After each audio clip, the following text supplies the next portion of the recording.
Hi everyone, welcome to the show. This is Miles Jennings. Miles Jennings works for A16z, which is Andreessen and Horowitz crypto investment fund. If you remember, Andreessen and Horowitz invested in Coinbase and Ripple in the early days. Basically removing intermediaries from like complicated financial transactions. As a result of that, they're able to be more efficient, and there's less of a take rate taken by intermediaries. Now, one of the problems is with that structure is that our entire kind of financial regulatory scheme is based on the idea that there is an intermediary, and the intermediary is usually the one that is regulated. And so, as a result of that, you have all of these decentralized finance platforms that are out there, providing complex and interesting financial solutions for people, but at the same time, they're not able to collect KYC and AML information that would allow them to be compliant with the historic regulatory regime that's in place. And so, as a result of that, we're now kind of seeing the government kind of start to move more into the DeFi world and start to investigate some of these companies. But so the question now is like, are we better suited applying this old regime to these new platforms, or should we try to embrace the efficiencies that they provide and do away with the existing regime? Yeah, to pick up on that, I know Coinbase just released a proposal that basically said, we need a new regulatory regime. The SEC is not competent to regulate decentralized, platforms. So, do you have a stance on that? What would you respond?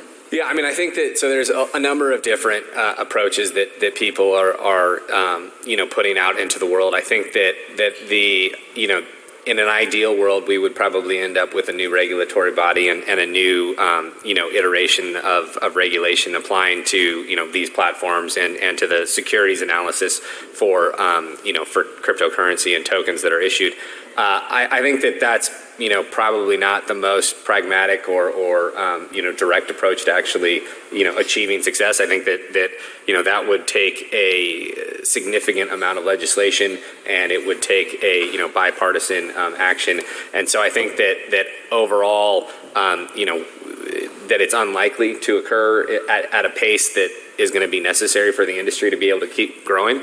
I mean, the amount of momentum right now within the industry is massive, and spending the next 3 years litigating over whether or not a new regulatory body needs to be created, the jurisdictional issues that will obviously create among the existing regulatory bodies is just it just doesn't seem like the fastest path to kind of resolving some of the issues that are out there. A16z, we've been building out a fairly large policy team, and we introduced policies to Senator Toomey, who is on the Senate Banking Committee, who had requested that people from industry provide legislation, and our proposals are very much more targeted towards specific problems that we are seeing, and so those include stuff on stablecoins, stuff on DAOs. DAOs are decentralized autonomous organizations, which is really a kind of new construct of how people are organizing, and it's basically like the 21st century version of the corporate stock charter, and so and then a disclosure regime for decentralized entities, and all of these things that would basically help provide consumer protection and move the ball forward on providing a more clear regulatory framework for people to operate, but doesn't get into the whole investment contract and securities analysis, because there's been so much written on that already, and there's been so little movement that it's hard to imagine that there's a quick fix for it all. Right. I think it's.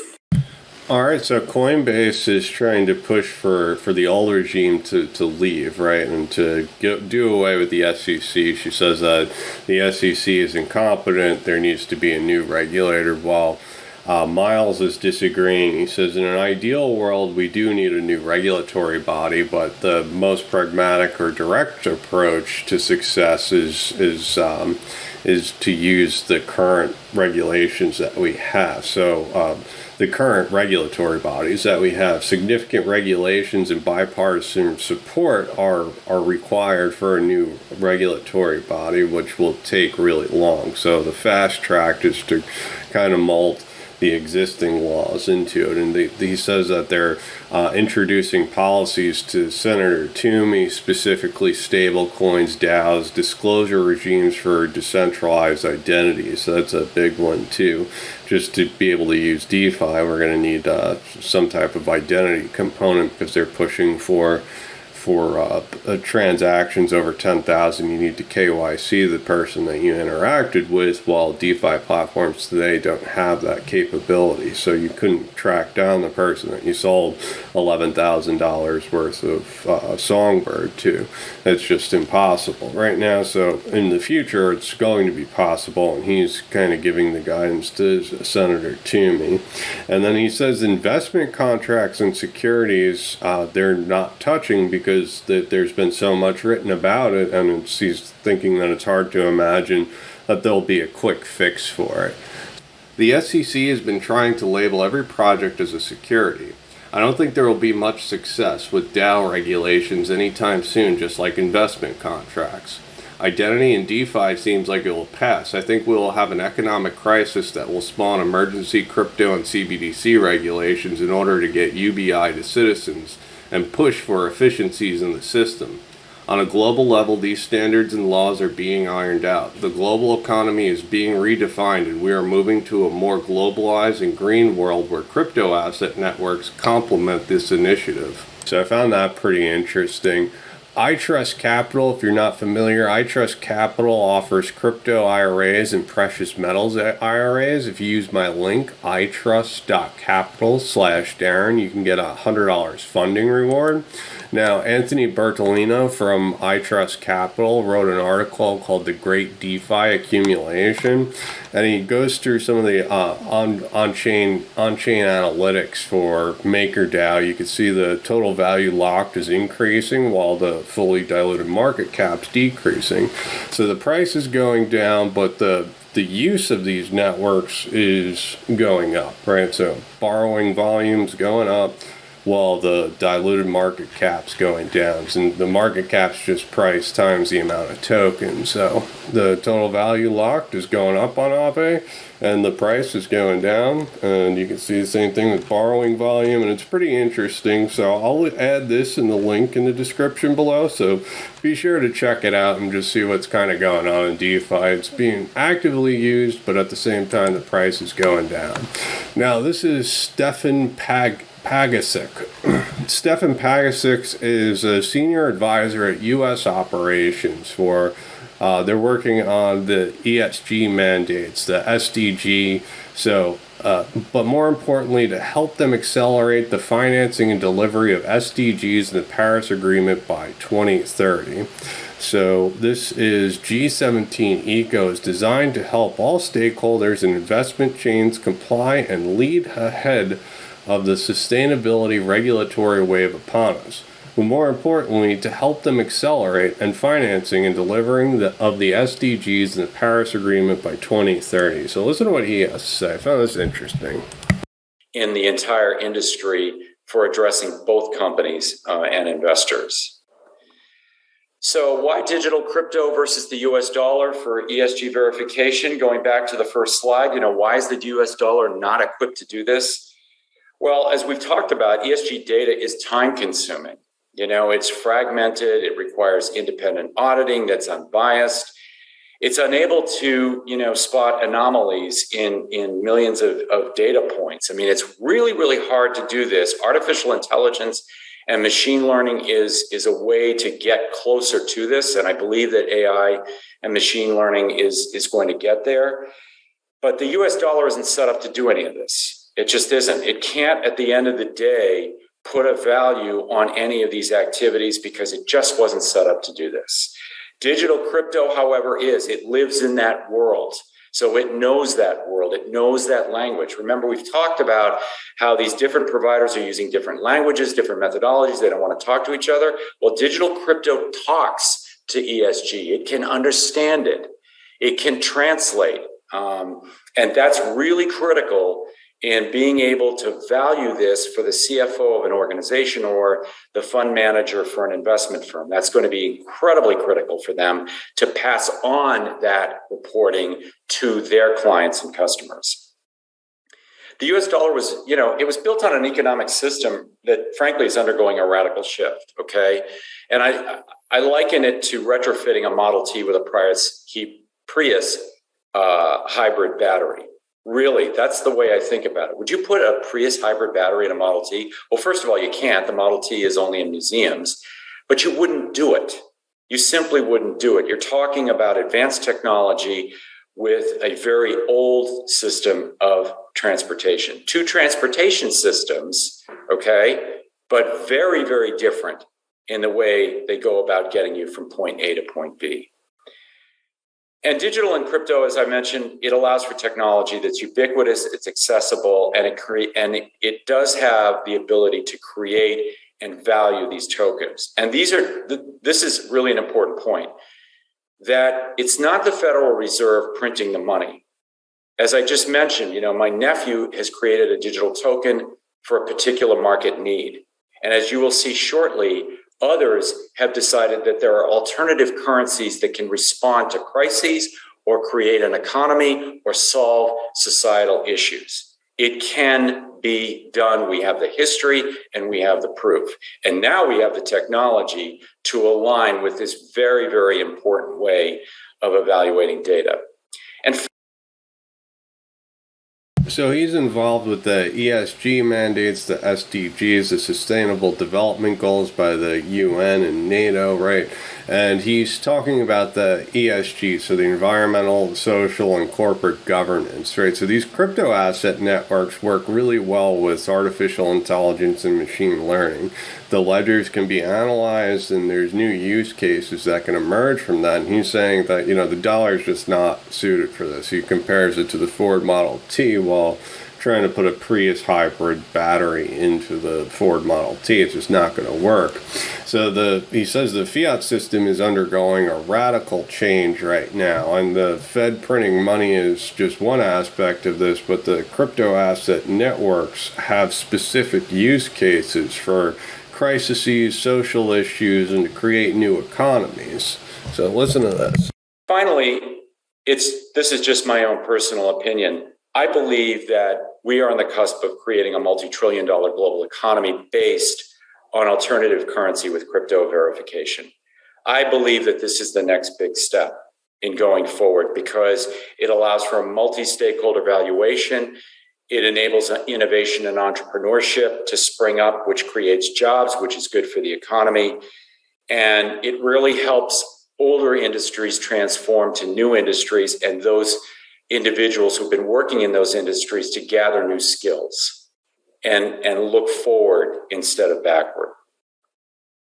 So this is going to be a multi-trillion-dollar economy, right? The crypto asset networks, that they're going to be huge and move up to multi-trillion dollars. So I thought that was interesting. Now listen to this. Which means that you have the potential for corruption and malfeasance, and that's not going to do it. So I'm sorry to be pessimistic about this, but I really can't see how we're going to come together as one uniform standard body unless we have something like the Paris Climate Accord, unless we have an agreement or like Bretton Woods, something that brings these nations together to say, all right, we're 14 of the most powerful nations in the world, and we're agreeing to these standards. And now we're going to turn our attention to helping the poorer countries adopt these standards. We will help them with material, with infrastructure, with money, and with expertise. If we do that, we've got a puncher's chance. Yeah. So we've heard Kristalina Georgieva from the IMF talk about this new Bretton Woods, this digital Bretton Woods. Now we have this guy talking about G7 nations need to come together and give the resources for this climate accord, for a new Bretton Woods, for a new Paris Agreement where everybody's put on the same standard. Now, what's interesting is Mojo Loop's free software, right, for developing nations to set up their own real-time payments platforms. All these crypto assets are open source technology. Anyone can download the code and kind of modify it for their own use. So there's a lot of things that Ripple is doing that's pushing in this direction, right? We just saw some partnerships with Zango that's partnered with Ripple, and it's a UN-led initiative for green energy, as well as Energy Web Token, while they're tracking all the carbon emissions that the XRP ledger moves forward with. So this is pretty interesting to me. We'll see how this all plays out. Now, this is an older article, but I found this really interesting. So this is all the way in March 2015, but it was on Swift's website. And in this article, they talk about blockchain technology, and this quote: Wells Fargo is looking at this area using Ripple, as are lots of other banks, stated Skinner, arguing for blockchain. So I find these older articles insightful to what's happening today. Now, this is Evansys, and Evansys a while back had an article that later was deleted. So if you type this in, I'll add the link in the description below, but it's deleted. So I looked at the cached version of this article just to show you guys. This is just a history of the website. So Evansys offers a new way to integrate Ripple's XRP. So together with Ripple and XRP minimizes settlement risks. Many banks that are seeking to connect to Ripple's XRP are also starting on digital transformation progress, as well as STP processing around many of these payment transactions. So Evansys created a solution integrating Pega Smart Investigate 7.1 to Ripple's XRP SI 7.1. And the Evansys Ripple solution combined to deliver the power up to simplify all forms of treasury investigations across channels transparently without any loss of context. And this is what this guy was saying, right? Is these artificial intelligence, machine learning, this amalgamation of technology is really the beauty of crypto asset networks. More capabilities are out there when you can combine these different technologies, and that's what Pegasus is. It's a combination of technologies in an all-in-one platform. Now, some of the customers of Pegasus: Santander, Commonwealth Bank, HSBC, PNC, Mizuho, Scotiabank, Rabobank, TD Bank, Swedbank, Wells Fargo. All right, so the ones that I'm interested in is Wells Fargo and HSBC, but there's plenty of Ripple customers also here. And then these are the tech partners. We know Accenture, Capgemini, Cognizant, EY, Virtuoso, Infosys are all, they all have documents pointing that they're partnered with Ripple in some capacity. So this is Pegasus demonstration, and it shows debit party bank, Combank, and credit party bank, Wells Fargo. And you can see that the currency is in XRP, Ripple bulk payments. This platform is Ripple integrated, it's XRP integrated. And why I'm saying this is because this information just came out, HSBC and Wells Fargo, to settle currency trades with blockchain. Now, I don't necessarily know that they're using Ripple or XRP or anything like that, but I see everything is merging together at one point. I see all these different platforms merging together. We see the Ethereum Enterprise Alliance making huge strides, and we see Ripple making huge strides. We see Algorand making huge strides. I think this is more of a cooperation more than a competition. So I don't know exactly what's happening here, but I found those links this morning. Just want to point them out to you.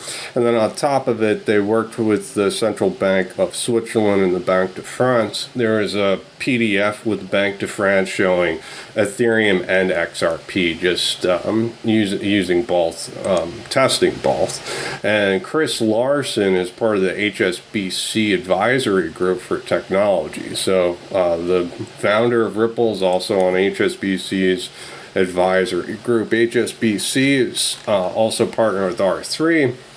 They're cutting trading costs by 25% with their platform. So HSBC FX everywhere. So I did some searches with HSBC FX everywhere, right? And I came to this document, which is an HSBC document. And when I searched for Ripple, right, they lump HSBC FX everywhere and Ripple in the same paragraph for payments. So DLT can streamline end-to-end value transfers, reducing costs, operational risks, and settlement periods. For example, Ripple's XRP ledger provides real-time cross-border settlements using tokens that represent central bank currencies. In foreign exchange, HSBC FX Everywhere tool processed more than 3 million intercompany FX transactions worth $250 billion in the first year. So I found that really interesting, why they would have this documentation about DLT and then lump these two together. You know, they did, you know, have this citation before they moved on to the next sentence. So, you know, take this as you like. I think there's something here. And then if you think about how the XRP ledger works versus how everything else works, right?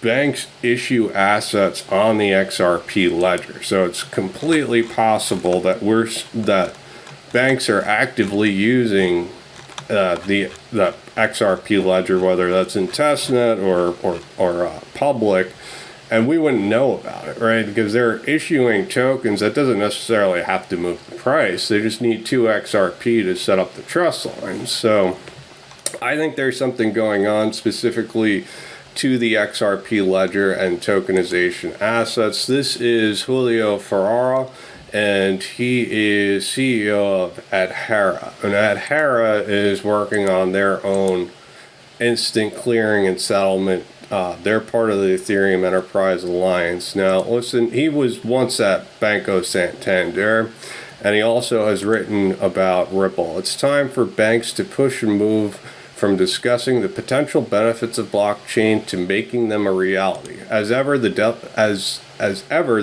is in the details.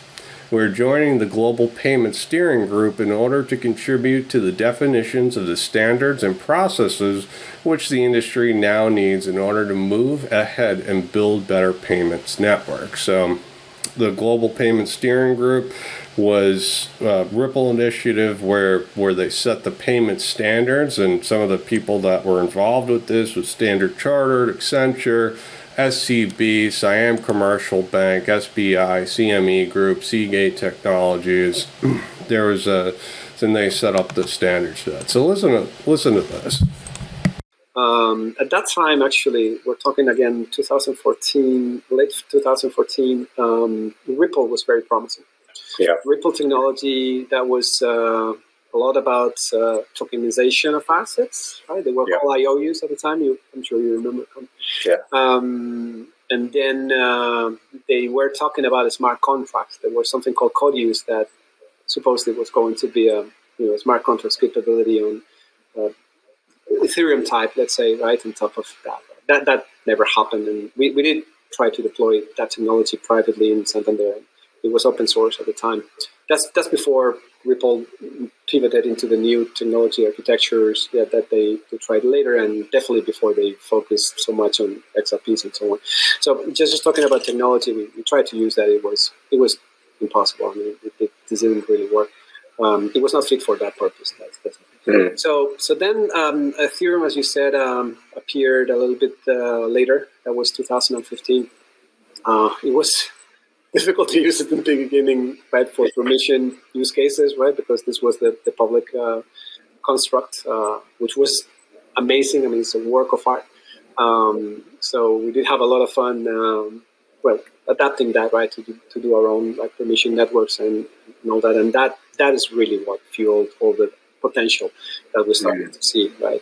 And very soon we started to share our experience with other enterprise actors, other banks, and so on. And we ended up founding the Enterprise Ethereum Alliance with the purpose of fostering the creation or the adaptation of this technology for enterprise uses, particularly in the financial industry, but also beyond the financial industry. And that's where things started to get more and more interesting progressively over the course of the next years. So I think, XRP is specifically tailored for payments, and that's what he was saying, is they set up the global payment steering group and they figured out the payment standards. Now they're adventuring to Ethereum and using their smart contracts for custom tailored solutions that would involve smart contracts. So I hope everyone's enjoyed the show. Please tell me what you think in the comments below. Please like, please subscribe. You guys have a good day. Thanks for watching.